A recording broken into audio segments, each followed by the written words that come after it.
ახლა დილის 6 საათია. ეს კი ის ადგილია, სადაც სწორედ მაშინ ხიზლობენ, როდესაც ერს ძინავს.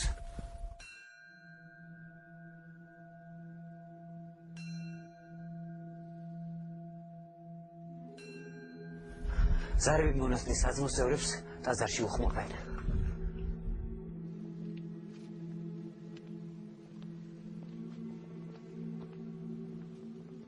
სიცოცხლე უფალს მიგუსხმეს და ახლა მასთან სასაუბროდ მიდიან.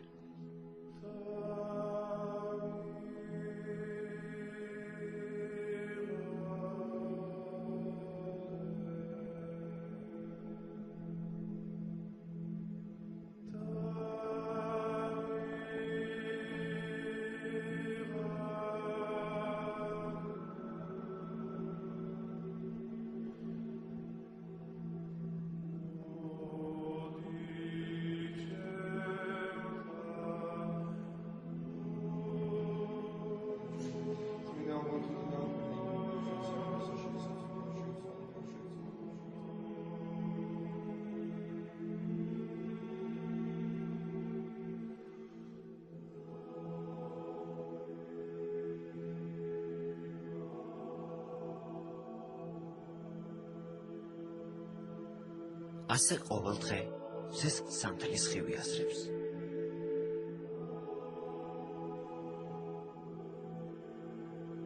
ტაძარში მხოლოდ ბერების შუმი ვედრება ისმის.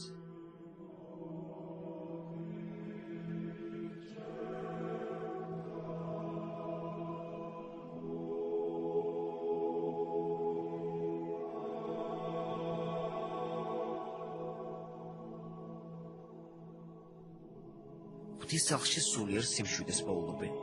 ამბობენ, რომ ლოცვა ადამიანს აკეთილშობილებს და სულიერად აძლიერებს.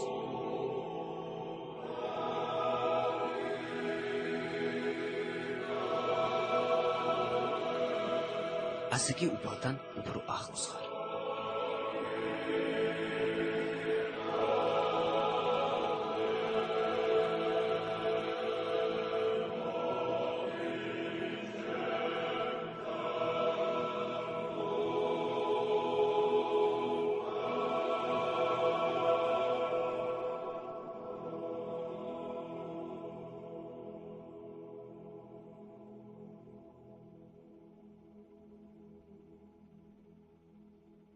აქ ყოველთვის სიმშვიდეს უფევს. ბერების სულიერი განცდებით ჩაბნელებულ ტაძარში იღვრება. ერისგან განდეგილები ღმერთს ერის სიძლიერესა და სამშობლოს ერთიანობას ავედრებენ.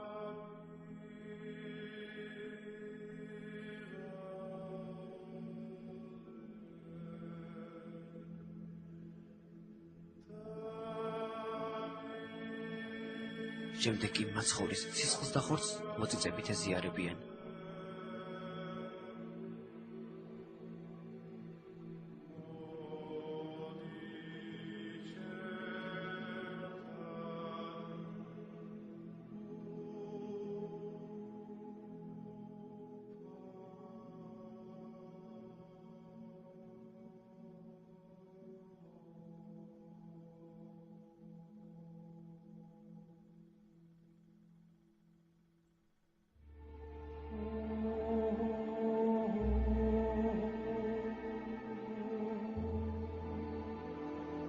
მათი ცხოვრება მხელვარია და ამავე დროს მშვიდიც.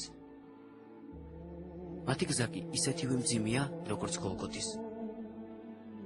ბერის სიცოცხლე მხოლოდ უფალს უკავშირდება. დაკისრებულ მოვალეობას ლოცვით, სინანულით, დუმარებითა და მორჩილებით ახასრულებენ. ეს არის ადგილი, იქ სადაც ჩემმა სულმა პოვა განსასვენებელი სულის სიმშვიდისთვის ერისგან განცალკევებით. ჩემი თვითმიზანი არ ყოფილა მონასტერში წამოსვლა, უბრალოდ ეს შემდეგ თანდათანობით მოხდა ეკლესიასთან მოსვლასთან დაკავშირებით. ეკლესიის მოსვლის შემდეგ მოხდა ეს ყველაფერი ეტაპობრივად. მერე და მერე, ნელა და ნელა, ნაბიჯ ღვთის წყალობით მოვედი იმ სავანეში, რასაც მონასტერი ქვია. მამა თორნიკე 20 წლისაა. მონასტერში 17 წლიდან ცხოვრობს. ასე თავს კარგად გრძნობს. ვერად 1 წლის წინ აღიკვეცა. მას შემდეგ ჯვარი უფრო დამძიმდა, თუმცა უფლის იმედი არასდროს დაუკარგავს. მომწონდა მონასტრული ცხოვრება, მომწონდა ეს სამყარო, ბერები საერთოდ რაღაც ძალიან თბილი ხალხი იყო და მაგიტომ გადავწყვიტე მე მგონი. ვერ მონაზნობა, თავი ასე ვფიქრობდი, რომ ჩემი გზა ეს იყო. და ამ გარემოში ტრიალი ჩემთვის სასიკეთო იქნებოდა. მით უმეტეს იმიტომ, რომ ღვთის სამსახურში ხარ. დავინახე ბევრი რაღაც, რომ დღევანდელ დღეს მით უმეტეს ქართულ ეკლესიას, საქართველოს ეკლესიას სჭირდება ის ახალგაზრდობა, ის ახალი ძალა, რომელმაც უნდა გააგრძელოს ჩვენი დიდი მამების, ჩვენი წინაპრების მოღვაწეობა. დიდი მამების მოღვაწეობას სიხარულითა და მორჩილებით აგრძელებს. ყველაზე მეტად ის დღე დაამახსოვრდა, როდესაც სიცოცხლე უფალს სამუდამოდ დაუკავშირა.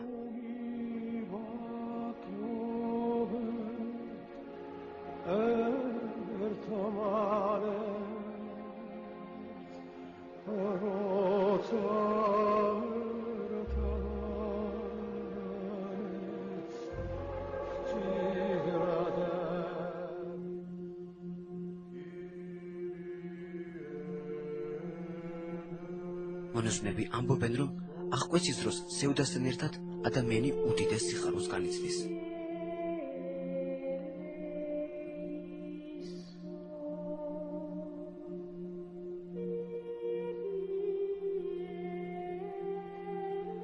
აღსაკვეთი ტაძარში თეთრ კვართში შემოსილი შეყავთ, ნიშნად ახლად დაბადებისა.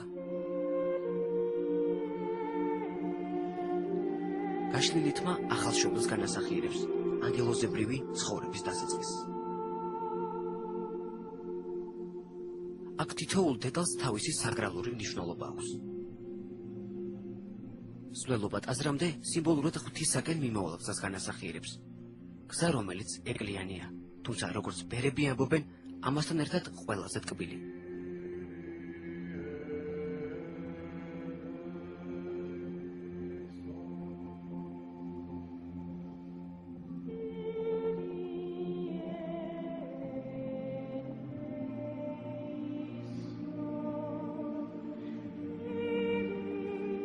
ტაძარში შესული შენდობის თხოვნით მიწაზე სამჯერ განართხმება.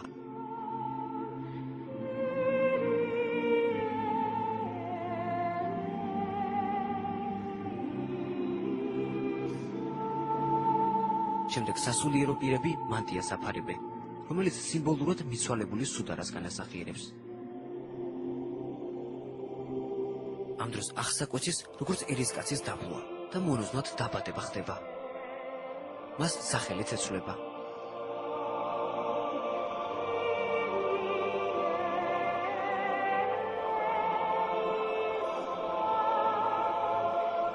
ადამიანი ბერად აღკვეცის დროს ღვთის წინაშე სამახთ გასდევს. უქოლობის, ხალწულებისა და მონასტრიდან გაუსვლელობის. ამის შემდეგ მასთვის მხოლოდ ერთი უფალი არსებობს.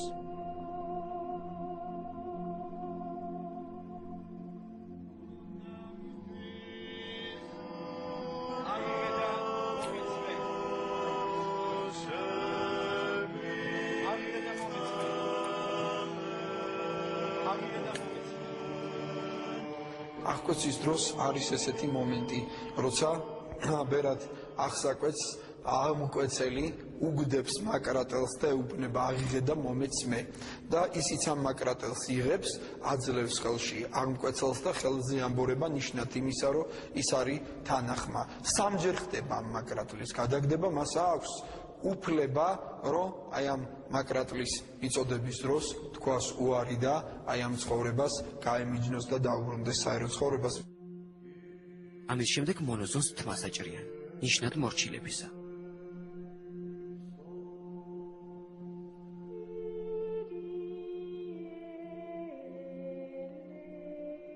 აღკვეცის დროს მისი სულიერი ბრძოლისათვის აღჭურვა ხდება. თითოეულ შესამოსელს თავისი სიმბოლური დატვირთვა აქვს.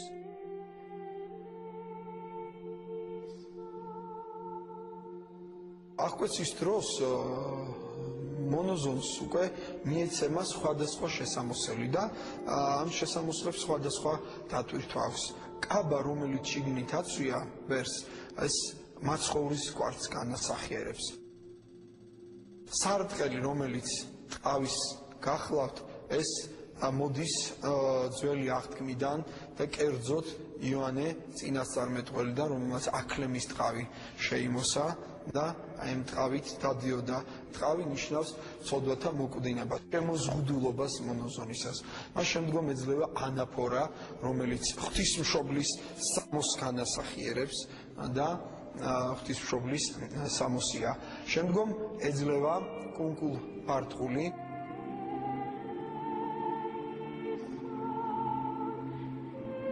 კუნკულ-ბარტყული განასახიერებს კუბოს და მას თქვენ თუ დააკვირდებით აქვს ფორმა ზუსტად აი კუბოს ზედა თავისა და როცა ბერი გარდაიცვლება და ამ ქვეყნიდან მას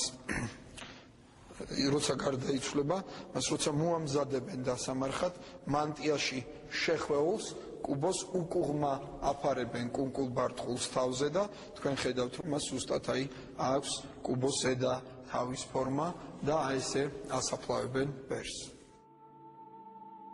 აღკვეცის შემდეგ ახლად დაბადებულს ეკითხებიან: "რაი არის სახელი შენი ძმაო?" ის კი პასუხობს: "ცოდვილი ბერი."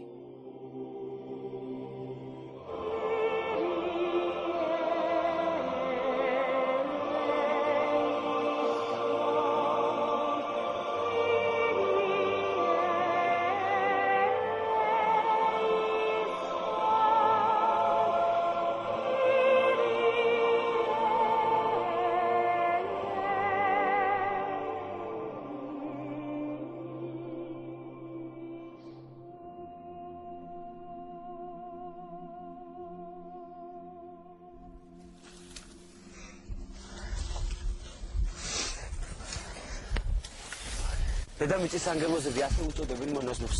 ბერისათვის მთავარი სიმდაბლე და მორჩილება. მონასტერში ყველას თავისი საქმე აქვს.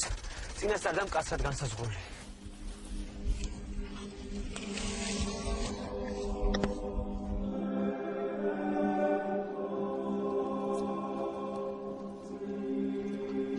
მკვდარი ცოცხალი სიტყვით ასე უწოდებენ მონაზვნს.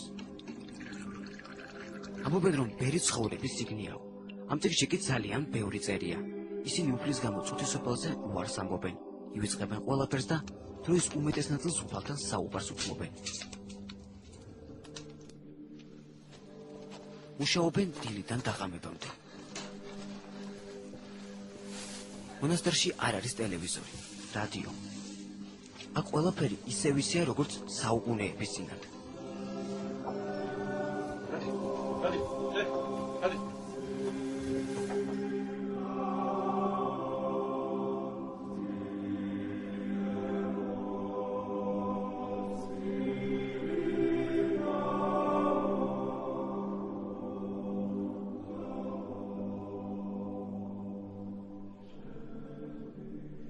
თავისუფალ დროსაც ხელსაქმეს უთმობენ.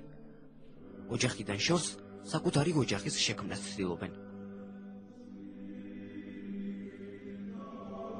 მონასტერი არის სავანი, სადაც ძმები ერთად ცხოვრობს. ბერს არ ყავს დედები, მამები, ძმები, დები, მაგრამ აქ ძმები ერთმანეთის ძმებიც ვართ, დებიც ვართ, მშობლებიც ვართ. ჩემი დასაჭირს შეიზიარებს, ვიზავით ჩვენ ზიარებს. ერთობა მონასტერში ქმნის ამ ურთიერთობას, რასაც ძმობა ქვია და ამისთვის მოვიდივართ ჩვენ მონასტერში. უსაკმოდ არასდროს ჩერდებიან, ასე საკუთარ ფიქრებს ებრძვიან.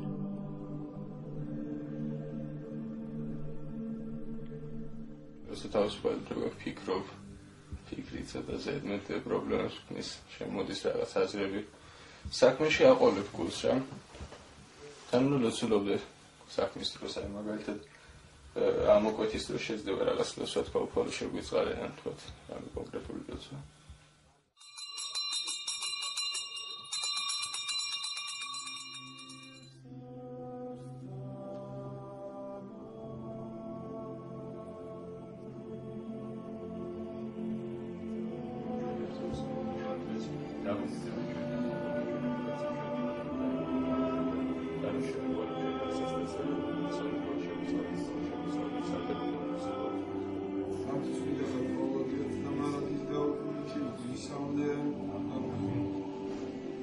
ღიში ორჯერ ტრაპეზობენ.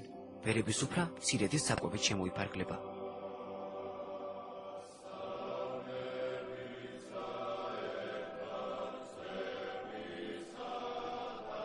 სულიერებას არც აქ ივიწყებენ. ერთ-ერთი მონაზონი წმინდათა ცხოვრებას კითხულობს. სატურნისა და დაასმინეს და სამშაბლოს წინაშე წარადგინეს მწყებსთავები და სასტიკა დაწამდა.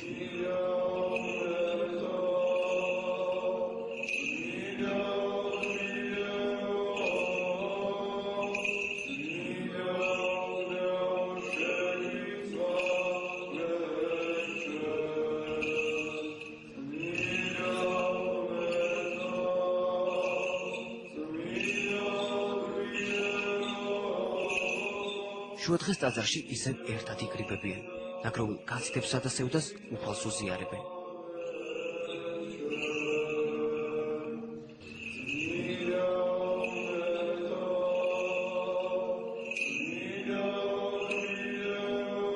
ღმერთს წმინდა გალობით ადიდებენ.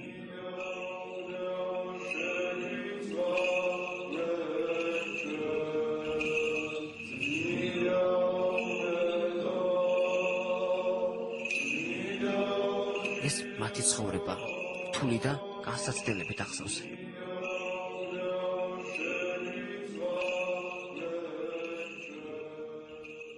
ჭეშმარიტი ბერობა არის ის, როცა შენ შეგიძლია შენ თავზე, შენ ხორცზე გაიმარჯო, შეიცნო შენი საკუთარი თავი და სრულყოფილებისკენ ნელ-ნელა წახვიდე.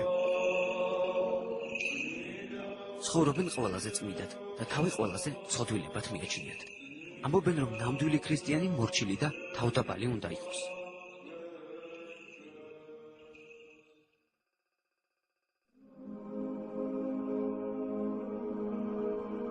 ბერი, თუ მას სასულიერო ხარისხი არ აქვს, იურიდიულად ერისკაცის თანასწორად განიხილება. ეკლესიაში არსებობს სასულიერო პირთა ორი სახე: თეთრი და შავი სამღვდელოება. თეთრ სამღვდელოებას განეკუთვნებიან ის მოძღვრები, რომელიც მოღვაწეობენ ერში და არ აქვთ უქორწინობის აღთქმა დადებული. შავი სამღვდელოების წევრი კი აუცილებლად ბერი უნდა იყოს, რომელსაც შემდეგ სასულიერო ხარისხი ეძლევა.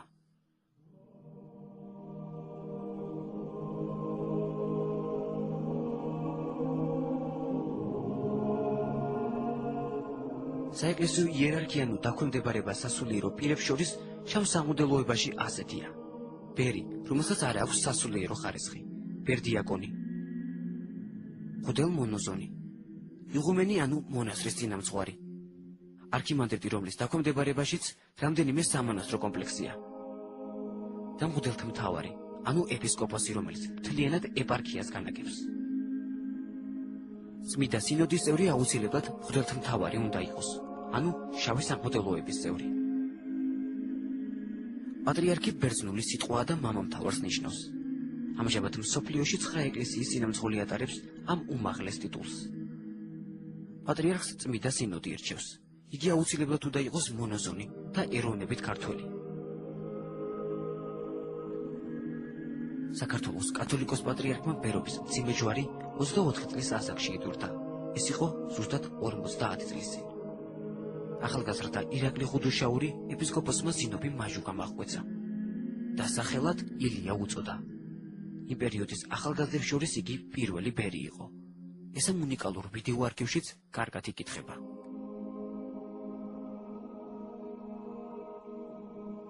პირველად ბერულ ცხოვრებას საფუძველი წმიდა ანტონი დიდმა და წმიდა პავლე თებაიტელმა მე-4 საუკუნეში ჩაუყარეს. საქართველოში კი ანაქორიზმიანო განდეგილობა სათავეს მე-6 საუკუნიდან იღებს. სამედმა ასურელმა მამამ თავიანთი დიდი სულიერი ცხოვრებით სული დიდ მოღვაწეობას შეუდგეს.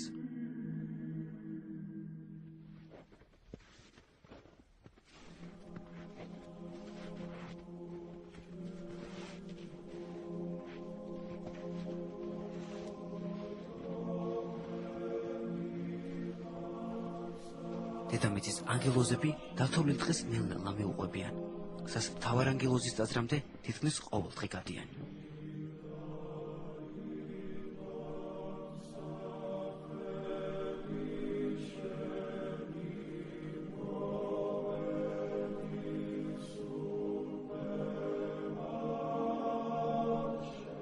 ასე სულიერი სიხარულით ახსილნი ადიდებენ უფალს. ჩემი ცხოვრების პერიოდში ეკლესიასთან ხშირი ურთიერთობა არ მქონია. ტაძარი, რომელშიც შევედი, ეს მახსოვს 19 ასაკში სამების საკეთრო ტაძარი იყო. 19 ასაკში შევედი, მაგრამ შესვლის წინ პირის გადაწერა მსურდა. მაგრამ სამწუხაროდ არ ვიცოდი ეს როგორ გამეკეთებინა. გვერდზე გავიხედე და დავინახე როგორც სხვები იწერდნენ. მეც ისე გადავიწერე და შევედი. ხატები თაყვანისცემა და სანთლის დანთება ეს ვიცოდი და შევასრულე, გავაკეთე. შემდეგ მივხვდი, რომ ის იყო ის ადგილი, სადაც მინდოდა ყოფილიყავი, სადაც მინდოდა გავშერებულიყავი და დაავრჩე. ბერების შრომას დილის ტრაპეზის შემდეგ იწყებენ. წინამძღვრის გარეშე არაფერს აკეთებენ. მონასტრის კარიბჭის გარეთ თითქმის არასდროს გადიან.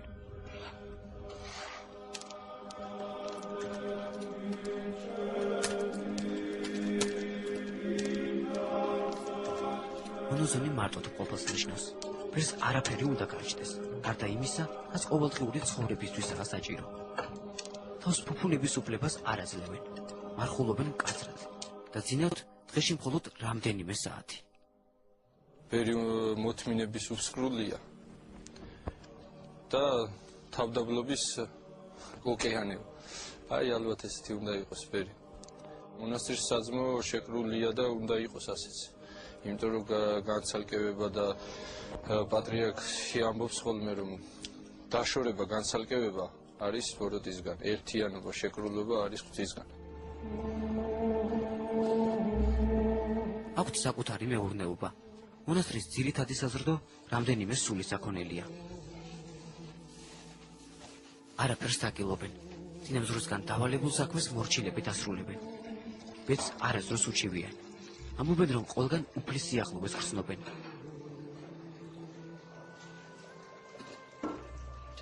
ოჯახიც ენატრებათ, მაგრამ თავს აქ უფრო ბედნიერად ხსნობენ. ჩემი უღელი ტკბილი არ და ჩემი ტვირთი მსუბუქარსო. ძნელი ადამიანთან შეუძლებელი, შესაძლებელი არის ღვთისაგან.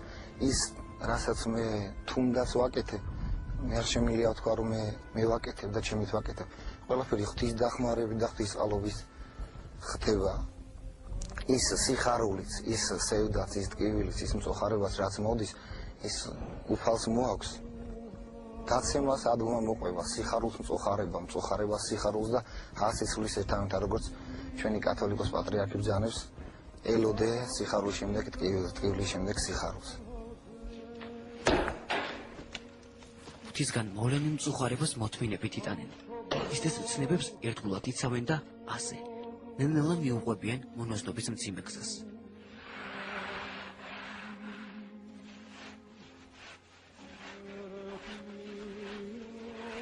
ცხოვრობენ ისე, როგორც ერთი ოჯახი. ამბობენ, რომ მონასტერი ერთი სულია. ასე ერთსულოვნად ერთმანეთსაც აძლიერებენ და განდეგილური ცხოვრების სიმძიმესაც იმსუბუქებენ. ჩემი ადგილი აქ ვიპოვე. ერის ცხოვრებაში ვერ პოულობდი, ხანსად ვიყავი, მაგრამ ესად ადგილი ვერ ვიპოვე. აქ რომ გავწმუნდი, ეს ჩემი ცხოვრება მთელი.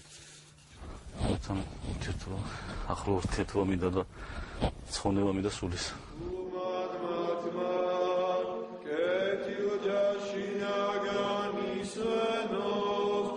თეთრი სამუდამოებისაგან გასხოვებით მონოზონს არ შეუძლია ერში დაბრუნება. ბერი სამუდამოდ ბერად რჩება. უკვე აღკვეცილის დაბრუნება ყოლად დაუშვებელია, რადგანაც იგი ბერი რჩება სამარადისოდ, მონოზონი რჩება სამარადისოდ და ღვთის წინაშე რაც ცხოვრებითაც არ უნდა იცხოვროს, როცა წარდგება, იგი პასუხს აგებს როგორც მონოზონი, როგორც ბერი. ამიტომ ზუსტად ამას სჭირდება მოფრთხილება და სწორი გადაწყვეტილება, როცა ადამიანი ამ გზას ირჩევს, მან ბოლომდე უნდა თავის შესაძლებლობებს გადახედოს.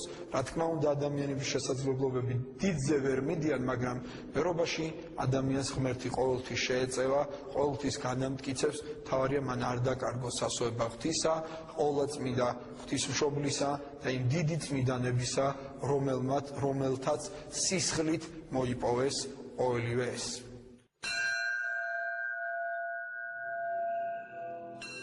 ახლა ღამის 12 საათია. ასეა ყოველთვის. ახალ დღეს უფლის სახლში, სადღესასწაულო ღვთისმსახურებით ხვდებიან.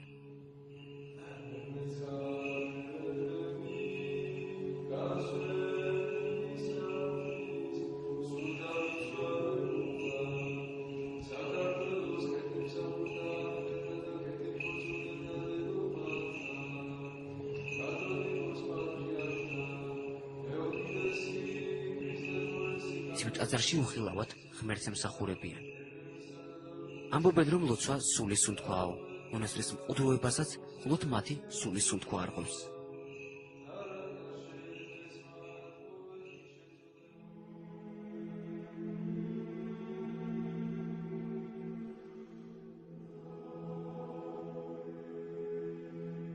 შემდეგ კი საკუთარ სენაკებში უფალთან მარტო რჩებიან.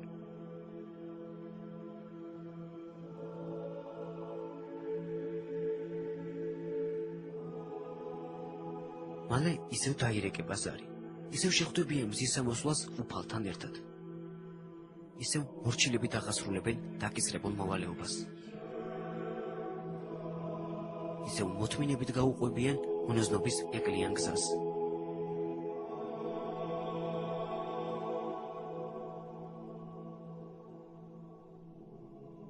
და მაინც, თუ ვინმე შეეკითხებათ, რა იარს სახელი შენი ძმაო? ისინი უპასუხებენ, ერთი სოდვილი ბერი.